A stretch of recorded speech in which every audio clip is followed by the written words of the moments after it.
Inside this class, we are going to discuss about transition timing functions. So open your code editor. I've just already saved this page by giving the name transition timing function.html. So let's just create a div and close.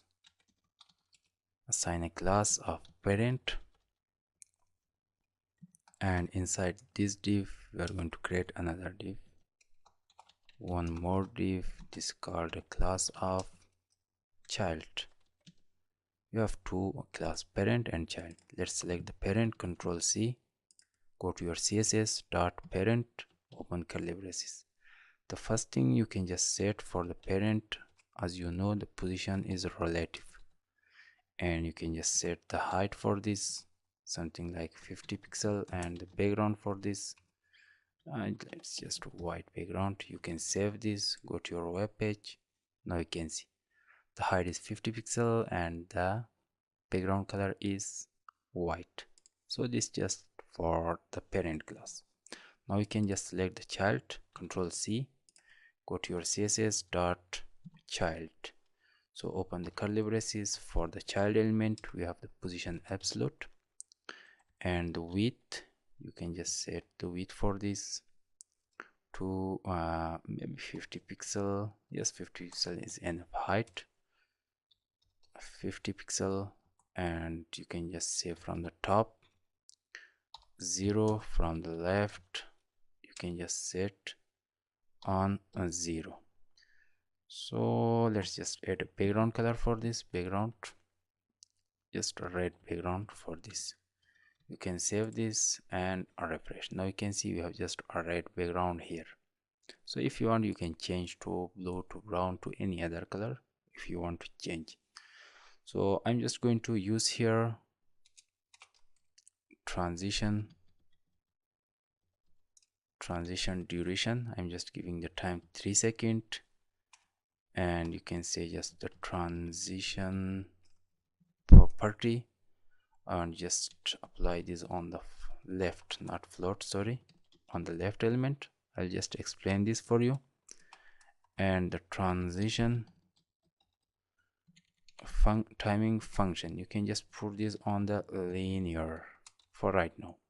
So let's just create a hover for parent and child. So you can say dot parent, and you can just put a hover on this, and dot child, you can say, then open curly braces. Inside this you are going to set the left value and the calc, open this to round bracket and a semicolon here. So you can just set here the first value, you can set is 100% of just minus 50 px, minus 50 px. Now you can set, go to your web page and refresh, move your mouse cursor. So this is not working, so let's check. Left, we are missing just a colon here, and save, refresh. Now you can see it is just moving inside this. So we have just different values like linear, like s in, s out, s in, out. So first I'm just going to show you what's the difference of this. So for the first one we have s is a default value. It is just specifying a transition effect with a slow start, then fast, then end slowly. If we just apply here instead of linear s,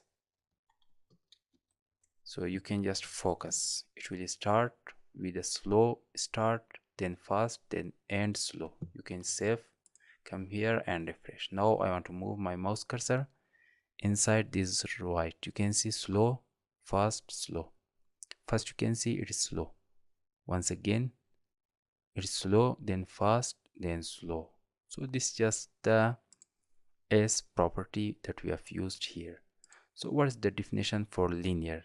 Linear specify a transition effect with the same speed from start to end. So you understand, it will, if specify a transition effect with the same speed from start to end. If you are just assigning linear, and you can save this, come here and refresh. Now you can see with the same speed, there is no changes to the end, in the middle, and the start point. So after that we have as in. As in specify a transition effect with a slow start. So it will just specify a transition effect with a slow start. Let's just use as in property here. So as in, you can save this, come here and refresh with the slow start. You can see then it is fast. So this the changes. Then we have as out, specify a transition with a slow end.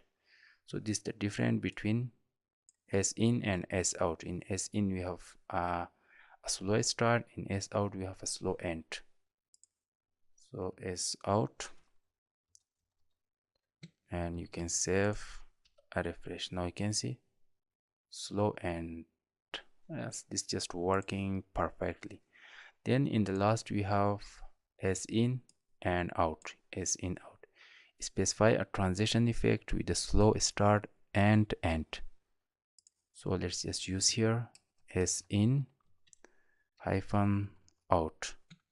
So you can say with slow start and slow end.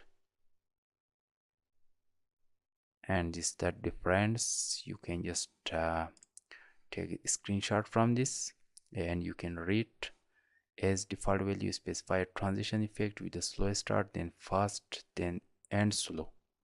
Linear specify a transition effect with the same speed from start to end.